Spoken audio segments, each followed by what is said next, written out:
अस्सलाम वालेकुम, आप देख रहे हैं रिपोर्ट कार्ड। मैं हूं अलीना फारूक शेख और पीडीएम का आज इजलास हुआ। तमाम जमातें, हुकूमत में जितनी इत्तेहादी जमातें हैं सारी मिल के बैठी और सोच विचार हुआ। मुख्तलिफ सियासी महाज पे जो चैलेंजेस मौजूद हैं उनके ऊपर और ख़ासकर जो सुप्रीम कोर्ट में केस चल रहा है उसके ऊपर। तो फैसला जी ये हुआ है कि सुप्रीम कोर्ट का जो 3 रुकनी बेंच है उसका हुकूमत की तरफ से बॉयकॉट किया जाएगा। ये कहा गया है कि पंजाब और खैबर पख्तूनख्वा इलेक्शन के केस के मुकम्मल बॉयकॉट का फैसला कर लिया गया है। पीर को अटॉर्नी जनरल साहब अदालत में पेश होंगे और हुकूमत के फैसले से अदालत को आगाह करेंगे। नवाज शरीफ साहब भी इस इजलास में मौजूद थे, जिन्होंने कहा कि फुल बेंच का ना बनना खास एजेंडे की निशानदही करता है, इसी वजह से हम बॉयकॉट कर रहे हैं, हमारा मुतालबा पूरा नहीं हो रहा है। अब ये जो फैसला किया गया है पाकिस्तान डेमोक्रेटिक मूवमेंट की हुकूमत की जानिब से, क्या ये दुरुस्त फैसला है? क्या इसके रेप्रिकॉशंस हो सकते हैं आने वाले दिनों में? अपने तज्जियाकारों से समझने की कोशिश करते हैं। इसी सवाल के साथ हमारी डिस्कशन के लिए आज हमें ज्वाइन करें मुनीफ फारूक साहब, मज़हर अब्बास साहब, हफीजुल्लाह न्याई साहब और इरशाद भट्टी साहब भी इस्लामाबाद स्टूडियो से हमारे साथ मौजूद हैं। मज़हर अब्बास साहब, सबसे पहले आपकी राय चाहूँगी, क्या राय है आपकी? क्या दुरुस्त फैसला है पीडीएम हुकूमत का? देखिए, सिचुएशन तो वैसी है कि वो बॉयकॉट के अलावा शायद उनके पास कोई चारा नहीं नज़र आ रहा, इसलिए कि उनको साफ नज़र आ रहा है राइटिंग ऑन द वॉल। लेकिन इसके कॉन्सिक्वेंसेस क्या हो सकते हैं ये मेरा ख्याल, मुझे नहीं पता पीडीएम की जमातों में इस पर गौर हुआ नहीं हुआ। इसके माने क्या हैं कि अगर हुकूमत बॉयकॉट करेगी तो क्या पीर के रोज़ वजारत दिफा या सेक्रेटरी दिफा वहाँ पेश नहीं होंगे? क्या इसके माने ये हैं कि सेक्रेटरी ख़जाना वहाँ पेश नहीं होंगे? क्या इसके माने ये हैं कि इस तरह की कोई रिपोर्ट वहाँ नहीं दी जाएगी जो कि सुप्रीम कोर्ट ने इनसे मांगी है?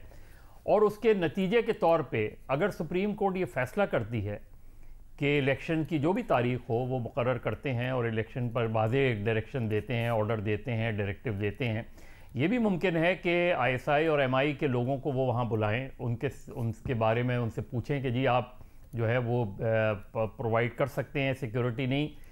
और अगर इलेक्शन के बारे में फ़ैसला हो जाता है तो फिर पीडीएम क्या करेगी? मज़ी वो जाहिर है जब उन्होंने बॉयकॉट कर दिया तो क्या वो इलेक्शन का भी बॉयकॉट करेंगे? और अगर इलेक्शन का बॉयकॉट करेंगे तो उसके नताइज क्या होंगे? तो मेरा ख्याल है ज़्यादा गौर उनको करना चाहिए था इस वजह से। मुझे नहीं पता कि उनके ये बज़ाहिर तो लगता है कि ये जो 3 जजेस की बेंच है इनका जो पिछले हम देखें अगर चंद हफ्तों चंद महीनों में, तो वो ज़ाहिर एक कंट्रोवर्शियल तो वो हो गए हैं। ख़ासतौर पे उनमें से 2 जजेस कंट्रोवर्शियल हो गए हैं। उनके बारे में मुस्लिम लीग नून और पीडीएम के अंदर ये राय है कि उनका झुकाव पीटीआई की तरफ है। पीटीआई वालों का बाकी जजेस के बारे में शायद हो सकता है नुक्ता। लेकिन इमरान खान ने जो बात की है उसको सामने रखते हुए क्या इसको चीफ जस्टिस को रिविजिट, इमरान खान तो कह रहे हैं बड़े फुल कोर्ट बना दें। अच्छा, ठीक है। देखिए, इलेक्शन के बॉटम लाइन क्या है इस पूरी सूरत हाल की? जो ये पूरी कंट्रोवर्सी खड़ी हुई है इसकी बॉटम लाइन क्या है? इसकी बॉटम लाइन ये है कि इमरान खान इलेक्शन चाह रहे हैं और पीडीएम किसी ना किसी हवाले से इलेक्शन में ताख़ीर चाह रही है। अब इलेक्शन में ताख़ीर कैसे हो? 90 रोज़ में इलेक्शन होने हैं, उसमें कुछ थोड़ा सा उन्होंने लिवरेज दे दिया कि चलें अगर मुमकिन नहीं है कुछ आगे बढ़ा दें, लेकिन इलेक्शन कमीशन ने उठा के 5 महीने आगे बढ़ा दी। तो असल चीज़ ये है कि इमरान खान इलेक्शन चाहते हैं और बज़ाहिर बादी नज़र में पीडीएम इलेक्शन नहीं चाहती। ठीक है। पंजाब असम्बली और खैबर पख्तूनख्वा के असम्बली के इलेक्शन वो नहीं चाहते, यही नज़र आ रहा है। और इसमें ये जजेस का सुओ मोटो लेना, जजेस की इंटरनल कंट्रोवर्सीज सामने आ गई हैं, सारी चीज़ें आ गई हैं। बट ऐसे में जब वो न सिर्फ ये कि सियासी जमातों का एक इत्तेहाद है बल्कि हुकूमत में भी हैं, तो इसमें बॉयकॉट कर देंगे उस कैपेसिटी में, क्या आपको लगता है कि ये ठीक होगा उनके लिए? क्योंकि तासुर जैसे आप भी कह रहे हैं कि इसका नेगेटिव जाएगा। बिल्कुल नेगेटिव, इसलिए कि क्या आगे क्या होगा? फर्ज करें सुप्रीम कोर्ट का एक ऑर्डर आ जाता है तो दुरुस्त फैसला नहीं है।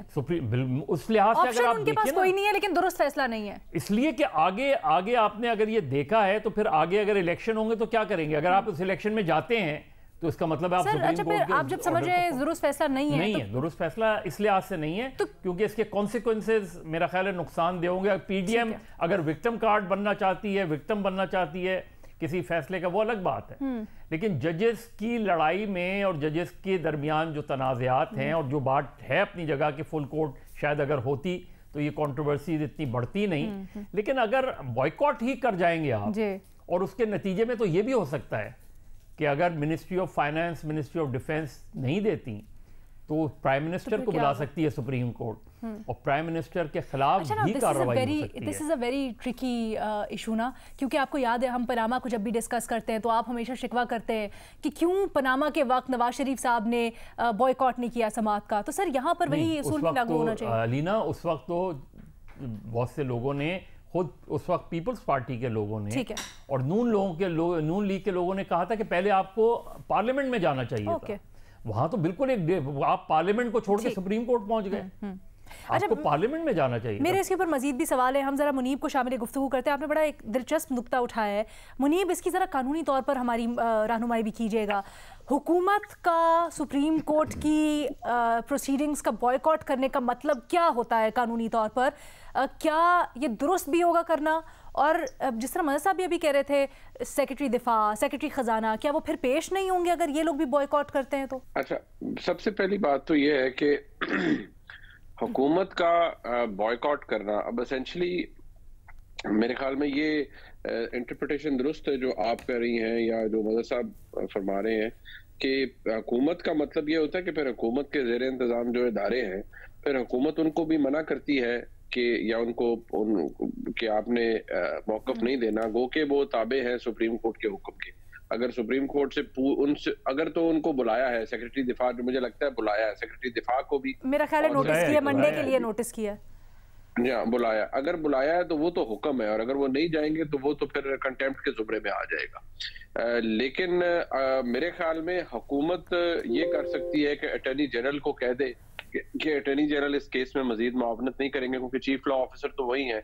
वो मेंबरान, वो जो सेक्रेटरी साहबान है, मैंने पहले भी ये कहा था कि थ्रू सेक्रेटरीज ही बुलाया जाएगा। अगर आके वो अपना मौक़िफ़ पेश कर देते हैं तो ठीक है, अगर वो नहीं आएंगे तो वो तो कंटेम्प्ट की प्रोसीडिंग है।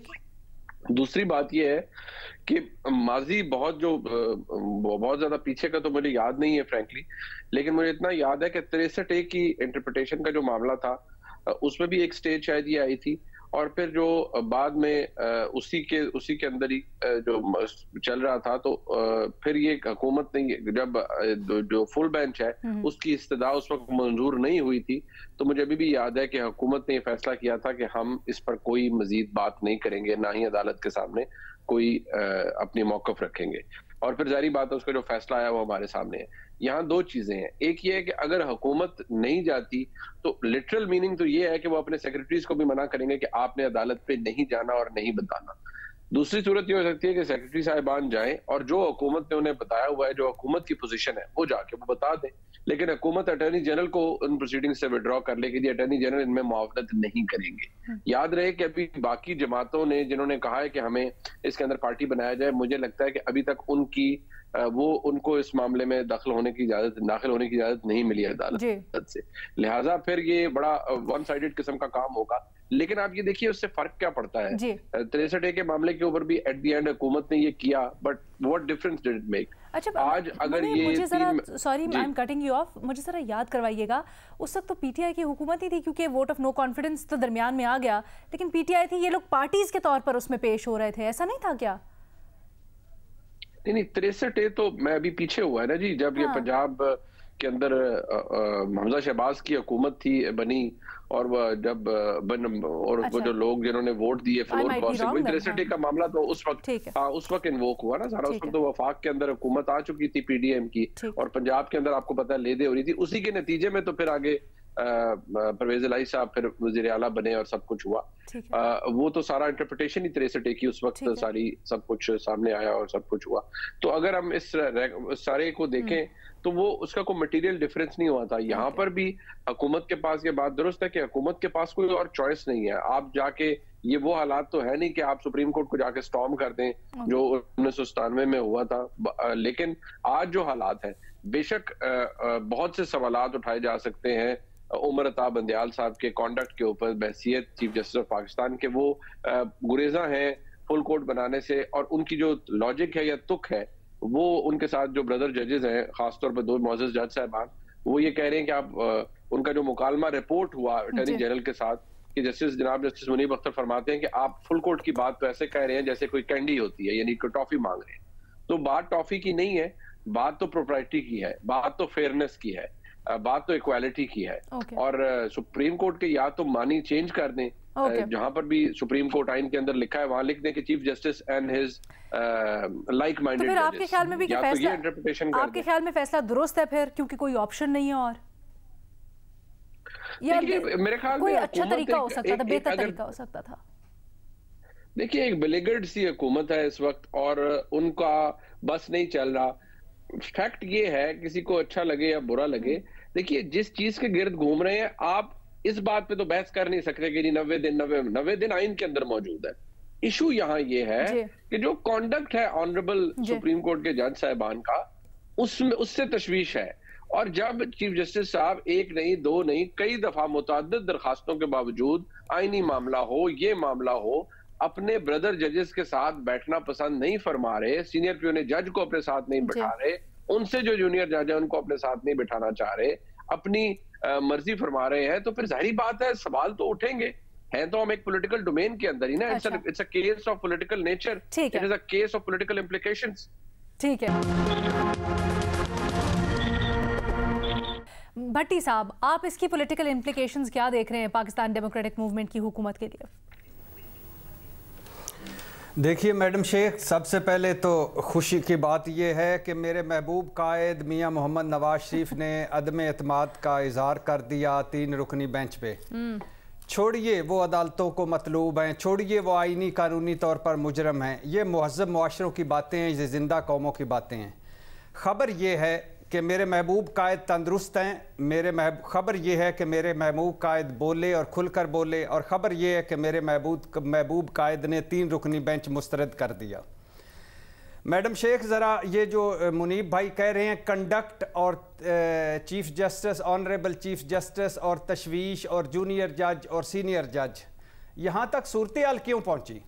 सोचिए, अगर इधर असम्बलियाँ इमरान खान तोड़ते, उधर इलेक्शन हो जाते, तो हुक्मरान इत्तेहाद, गवर्नर्स, इलेक्शन कमीशन को यानी मामला जो सियासी था उसको आईनी बहरान में ना बदलते, ना मामला लाहौर हाई कोर्ट जाता, ना मामला पेशावर हाई कोर्ट जाता, ना मामला चीफ जस्टिस के आज खुद नोटिस तक पहुंचता, ना 9 रुकनी बेंच बनता, ना 2 जजेस पर मुस्लिम लीग एतराज़ करती, ना 2 जजेस आज खुद नोटिस से इख्तलाफ करके बेंच छोड़ते, ना 5 रुकनी बेंच समाअत करता, ना 5 रुकनी बेंच फैसला सुनाता, ना तौहीन सुप्रीम कोर्ट होती, ना फिर 5 रुकनी बेंच बनता, ना 4 और ना आज़म नज़ीर ताड़र साहब के 4-3 और सुप्रीम कोर्ट के 3-2 की थ्योरियाँ सामने आती। खैर, ना 5 रुकनी बेंच दोबारा बनता, ना 5 रुकनी बेंच 4 में बदलता, ना 5 रुकनी बेंच 3 में बदलता, ना और ना जस्टिस फायज़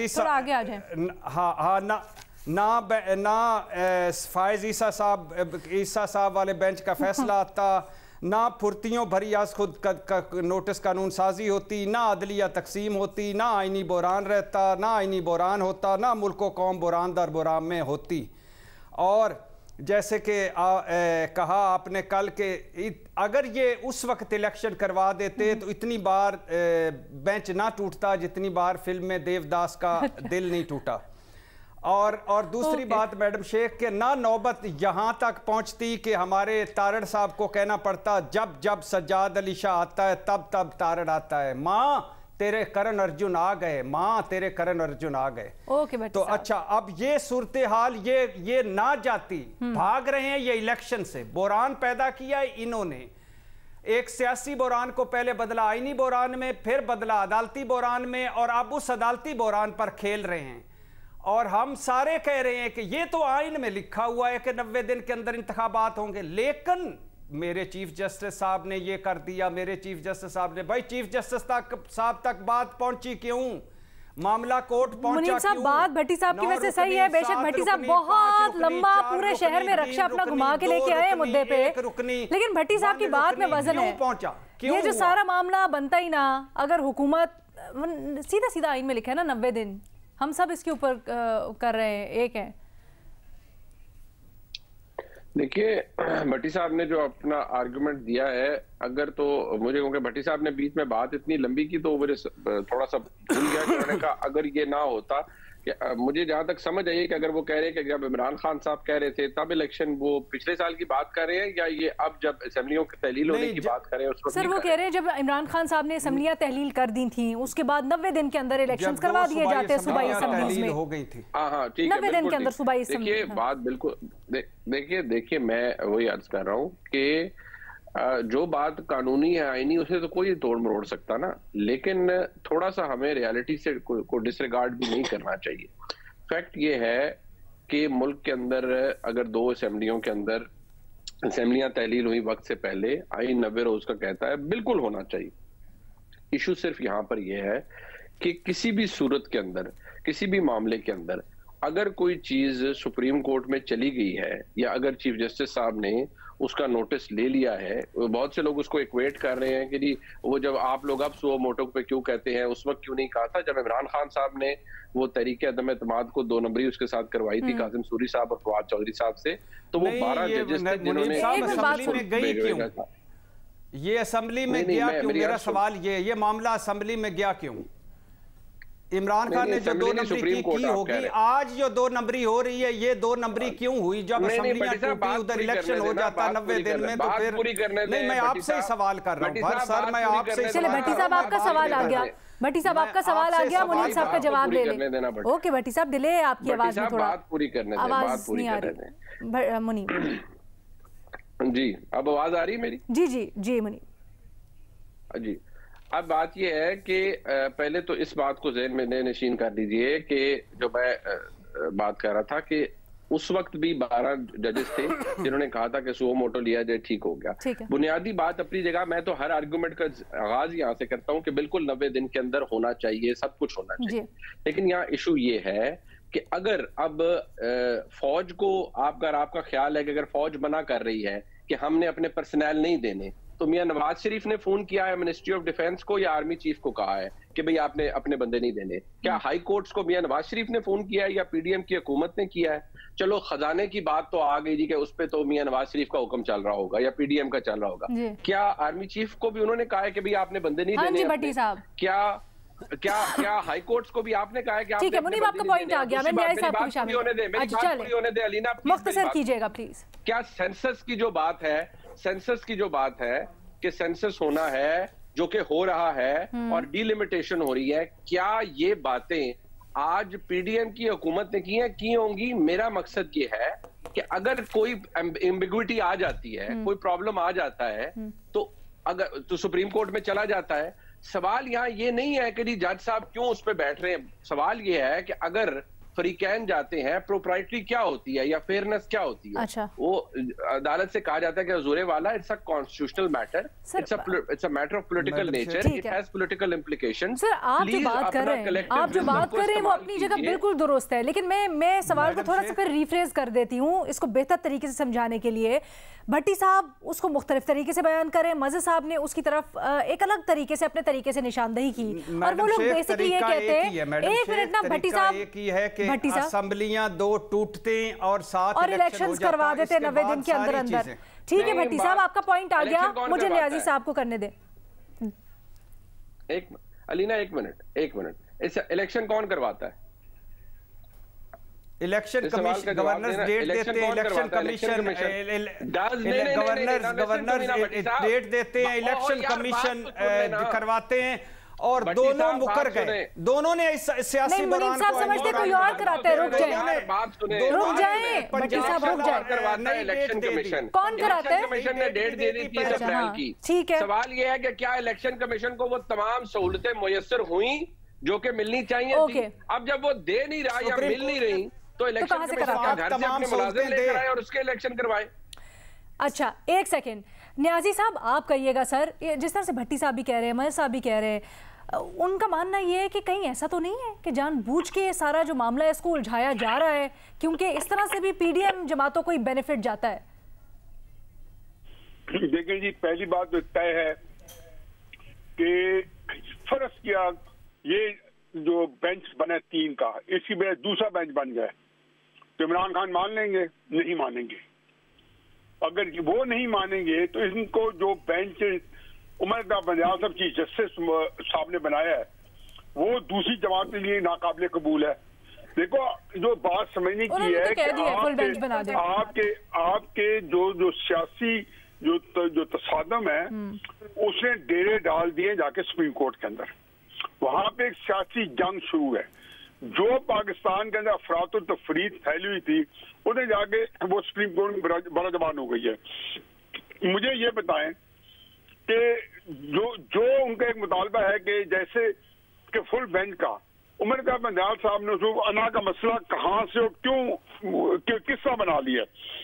जैसे जो भट्टी साहब फरमा रहे थे कि 4-3-4 तो जस्टिस मधु खैल ने जो फैसले के अंदर जब बेंच के ऊपर बैठ के कहते हैं जमाल खान मधु खैल कि जी फैसला जो था 4-3 से हो गया था और वाज़ेह तौर पे 4 बंदों ने इस पिटीशन को खारिज कर दिया था ये सो मोटो की जो इलेक्शन कराने की, और ये मेंटेनेबल नहीं थी। उसके बाद अगर ये फैसला वहां सुप्रीम कोर्ट के अंदर ये तय नहीं हो सका कि फैसला तय हुआ है कि नहीं हुआ तो दूसरा कैसे होगा। फिर आप मुझे बताएं कि स्पेस क्या है पीडीएम के पास। बीबी एक बात सुने, उनके पास अगर थोड़ी स्पेस बची है ना, सियासी में बात कर रहा हूँ, वो इस कोर्ट के आगे कॉन्टेस्ट करने की बच्ची है कि वो सुप्रीम कोर्ट के ऊपर जो स्टैंड लेंगे भले से सुप्रीम कोर्ट चलो वर्स्ट के सिनेरियो में इनको इनकी गवर्नमेंट को डिसमिस कर देती है। कोई मैं नहीं कहता उस पर इतनी होगी कि इनको लेके कोई मकबूलियत ले जाएगी, लेकिन इनके लिए आज मेरी बात नोट कर लें कि अगर सुप्रीम कोर्ट ने इनको डिसमिस किया तो पीडीएम के पास एक सियासी स्पेस बन जाएगी जो आप देखेंगे आने वाले दिनों में। कह रहे थे कि एक लाइफलाइन मिल जाएगी उनको, क्या आपको लगता है वहां जान के खोला गया है? अच्छा नहीं देखो वो जान की नहीं, उनके तो तंगा में बजांगा में क्या जान के खोलेंगे, पता है कि 3 जजेस क्या फैसले दे रहे हैं। उनके पास कोई ऑप्शन नहीं है। एक अच्छे से ट्रस्ट डेफिसिट है उनका, उस ट्रस्ट डेफिसिट के ऊपर ये काम जो है जब पहले से एक इत्मीनान का फुकदान आ गया है और चीफ जस्टिस साहब जो हैं जो कि जिसको कहते हैं कि कुरान की आयत माथे पे लगी हुई है कि लोगों में हक के ऊपर जो है उनके अंदर फैसले करो, हक पर हक फैसले करो। सर लेकिन बॉयकॉट करके ये सब कुछ अचीव हो जाएगा, उनके लिए बेहतर तरीका होगा। मेरा ख्याल है कि उनके पास चॉइस नहीं है। ठीक है कि जो कहते हैं choice between devil and deep sea. लेकिन एक बात और मैं बता दूं, यहाँ कहा जा रहा है ना सुप्रीम कोर्ट बुला लेगा, बिल्कुल बुला लेगा। सुप्रीम कोर्ट और अटॉर्नी जनरल को कह सकते हैं आप आगू करें, वो आ जाएंगे। ये इससे आगू नहीं हुआ करते। डिफेंस सेक्रेटरी को बुला लेना, प्राइम मिनिस्टर को बुला लेना, वो आ जाएंगे। सुप्रीम कोर्ट ने ऑर्डर किया, क्यों नहीं आएंगे? हाई कोर्ट का जज ऑर्डर करेगा आ जाएंगे। मतलब रेगुलर प्रोसीडिंग्स बाइकआउट खत्म हो जाएगा। वो कुछ सारी चीजें जो थी वो सारी चीजें सामने आ जाएंगी कि उनका कोई जिसको कहना चाहिए कि जो उसके अंदर फॉल्ट लाइन्स आ गई है पूरे प्रोसेस के अंदर, वो नहीं खत्म हो सकती।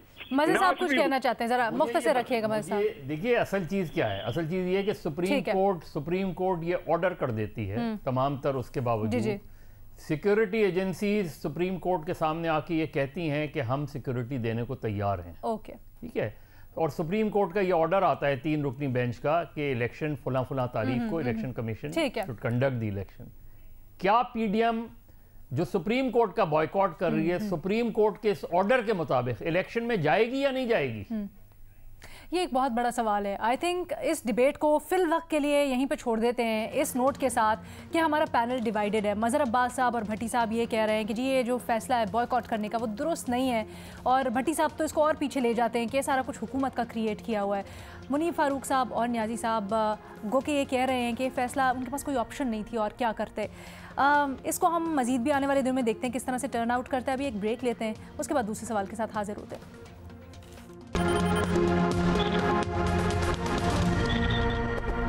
कुछ अर्सा पहले तक अदलिया पर शदीद तनकीद करते थे फवाद चौधरी साहब। इमरान खान की गिरफ्तारी की सूरत में जजेस को संगीन नताइज की धमकियां दी फवाद चौधरी साहब ने। लेकिन अब जब मुल्की हालात और मामलात के ऊपर, जब करंट अफेयर्स के ऊपर सवालात उठाए जा रहे हैं मुख्तलिफ सहाफ़ियों की तरफ से, जब ये पूछा जा रहा है कि ये जो सब कुछ हो रहा है, सियासी केसेस अदालतों में जा रहे हैं, इसके रेपरिकशंस क्या हो सकते हैं, मुख्तलिफ एंगल से गौर किया जा रहा है, तो फवाद चौधरी साहब ने सहाफ़ियों को धमकियाँ देनी शुरू कर दी हैं। फवाद चौधरी साहब ने ट्वीट किया और उसमें उन्होंने बताया कि कुछ सहाफ़ियों की लिस्टें तैयार हो रही हैं जो अदलिया से मुतल्लिक़ गुफ्तगू कर रहे हैं। साबिक वज़ीर इत्तलात इससे कबल भी 2 सहाफ़ियों की गिरफ्तारी से मुतल्लिक भी बयानात दे चुके हैं। अब यहाँ पर सवाल ये उठता है कि इमरान खान साहब को हमने देखा है, पाकिस्तान तहरीक इंसाफ को हमने देखा है रिसेंटली इंसानी हुकूक की बड़ी बातें कर रहे हैं, आज़ादी इज़हार राय की बातें कर रहे हैं और बात कर रहे हैं कि किस तरह से मीडिया पर कदगने नहीं होनी चाहिए। तो ऐसे माहौल में इमरान खान साहब को क्या करना चाहिए जब फवाद चौधरी की तरफ से इस तरह के बयानात आ रहे हैं और सहाफ़ियों की लिस्टें बनाने की बातें हो रही हैं? तो सवाल कुछ यूँ कि इमरान खान को अपना दावा सच्चा साबित करने के लिए क्या करना चाहिए? क्या फवाद चौधरी से पार्टी के सेक्रेटरी इत्तलात की जिम्मेदारियां वापस ले लेनी चाहिए भट्टी साहब? बिल्कुल, इमरान खान को वही करना चाहिए जो आसफ अली जरदारी साहब करते हैं, जो नवाज शरीफ साहब करते हैं, जो शहबाज शरीफ साहब करते हैं, जो मरियम नवाज साहबा करती हैं और जो ये सारे खुद करते हैं। पल में तोला पल में माशा। मैडम शेख, इक़्तिदार में इन सारों के मुंह और मौक़िफ़ और होते हैं, अपोजिशन में और होते हैं। कोई मुझे जमात बता दें इस मुल्क में जिसने अदलिया पर चढ़ाइयाँ ना की हों अपने अपने वक्त में। कोई बता दें जिसने फ़ौज पर चढ़ाइयाँ ना की हों। कोई बता दें जिसने इलेक्शन कमीशन पर चढ़ाइयाँ ना की हों। कोई बता दें जिसने नैब पर चढ़ाइयाँ ना की हों, FIA पर चढ़ाइयाँ ना की हों, पुलिस पर चढ़ाइयाँ ना की हों। 2-3 मामले ले लें। बगावत की शिक जो है, इसका जब तहरीक इंसाफ हुकूमत में थी इसका दिफा करती थी, आज मुस्लिम लीग नून हुकूमत में इसका दिफा कर रही है। तहरीक इंसाफ अपोजिशन में है तो मुखालफत कर रही है और उसकी, और जब नून लीग अपोजिशन में थी इसकी मुखालफत कर रही है। क्या करना चाहिए फिर? कल PDM वाले, मैडम शेख, कल PDM देखे ना, 3.5 साल कहते रहे PDM वाले के इलेक्शन कराओ, आज इलेक्शन से भाग रहे हैं। इमरान खान कल कहते थे इलेक्शन क्यों कराएं, 5 साल के लिए मुद्दत हम आए हैं और 5 साल पूरे करें हैं, आज वो इलेक्शन चाहते हैं। अच्छा, कल मुस्लिम लीग नून अदलिया बचाओ तहरीक चला रही थी, आज अदलिया चढ़ाओ तहरीक चल रही है। और कल फौज पर तनकीद कर रही थी, आज फौज की तर्जमान बनी हुई है। कल फौज की तहरीक इंसाफ तर्जमान बनी हुई थी, आज फौज पर वो चढ़ाइयाँ कर रही है। तो ये अपोजिशन में और चेहरे होते हैं इनके, तो आपका ख्याल है कोई एक्शन नहीं लेना चाहिए? और चेहरे होते हैं। नहीं, हद हो गई है, शाबाशी मिलती है। कई मरतबा बता चुका हूं कि ये चीते हैं इनके, शेर हैं इनके। ये बड़ी साहब, आपका पॉइंट आ गया, प्लीज जरा जल्दी, हमारे पास टाइम कम है तो सबका मौक़िफ़ में शामिल करना चाहती हूँ। मुनीफ फारूक साहब, देखिए, जो अभी ये सिलसिला शुरू किया इमरान खान साहब की जमात की जानिब से, आप चले फवाद चौधरी साहब का तो क्या कह सकते हैं, उनका शायद तर्ज अमल अब ये भी है कि एक्चुअली प्रॉब्लम वो इनहेरेंट है मेरे ख्याल में उस जमात का भी, और शायद ये कोई चीज़ डेवलप भी कर गई है कि कोई फवाद चौधरी साहब हो या कोई भी हो, कि आपकी राय से अगर किसी को इख्तलाफ है या किसी का अगर कोई और वो पॉइंट ऑफ व्यू मुख्तलिफ है, या अगर कोई किसी मामले पर आप पर तनकीद कर रहा है, तो आप फौरी तौर पर उस पर इल्ज़ाम तराशी शुरू कर दें कि यार तुम तो फलान हो, ये तो फलान है, फलाना व्हाट्सएप ग्रुप तो फलाना ये कर रहा है। देखिए, आप पहले ये देखिए कि कोई अगर सहाफ़ी या कोई कमेंटेटर अगर कोई बात कर रहा है, तो अगर उसके दलाइल के अंदर वजन है तो उसे माना जाएगा, सुना जाएगा या उसको अहमियत दी जाएगी। या वैसे भी को एग्जिस्ट करना तो बड़ी अच्छी बात है। आपको अगर किसी के दलाइल या कुछ चीजें नहीं भी पसंद तो आप को एग्जिस्ट करें, आप उस चीज को एंटरटेन बेशक ना करें, उसको ना तस्लीम करें, लेकिन को एग्जिस्ट करें। कोई इतनी बड़े इशू नहीं है। यहाँ तो फौरी तौर पर बयानबाजी शुरू हो जाती है, मतलब सियासी जमात तो दूर की बात ना, यहाँ तो जो फेलो या कॉलीग्स हैं या फ्रेटर्निटी के लोग जो हैं वो एक दूसरे पर इस तरह के फौश इल्जामात लगाना शुरू कर देते हैं। आप क्या समझते हैं, क्या ये फवाद चौधरी साहब की कोई ज़ाती सोच है, उनका ज़ाती बयान है या पार्टी पॉलिसी इटसेल्फ है? देखिए, जो आखिरी साउंड था ना, अभी आप साउंड राइट सुनवाया फवाद चौधरी साहब का पेंशन के हवाले से, मैं सिर्फ इतनी बात करूँगा कि जो पेंशनर्स की हालत है इस वक्त, यानी ये तो छोड़ें जो जजेस वगैरह को पेंशन मिलती है, इतनी बुरी है। कोई रेडियो पाकिस्तान के 4,500 के करीब पेंशनर्स हैं, KMC के 8,000 पेंशनर्स हैं, रुल गए हैं, रुलते हैं जाके जो देखा है। लेकिन जो फवाद चौधरी साहब बात कह रहे हैं, इमरान खान साहब को क्या करना चाहिए? एक तो ये कि फवाद चौधरी साहब गालिबन सूबाई असम्बली का इलेक्शन लड़ेंगे, गालिबन वो पंजाब के वज़ीर आला के भी उम्मीदवार हो सकते हैं। ना उस्मान बुज़दार मेरा जिंदाबाद उसमें बड़ा मुकाबला है, शाह महमूद भी हैं उसमें।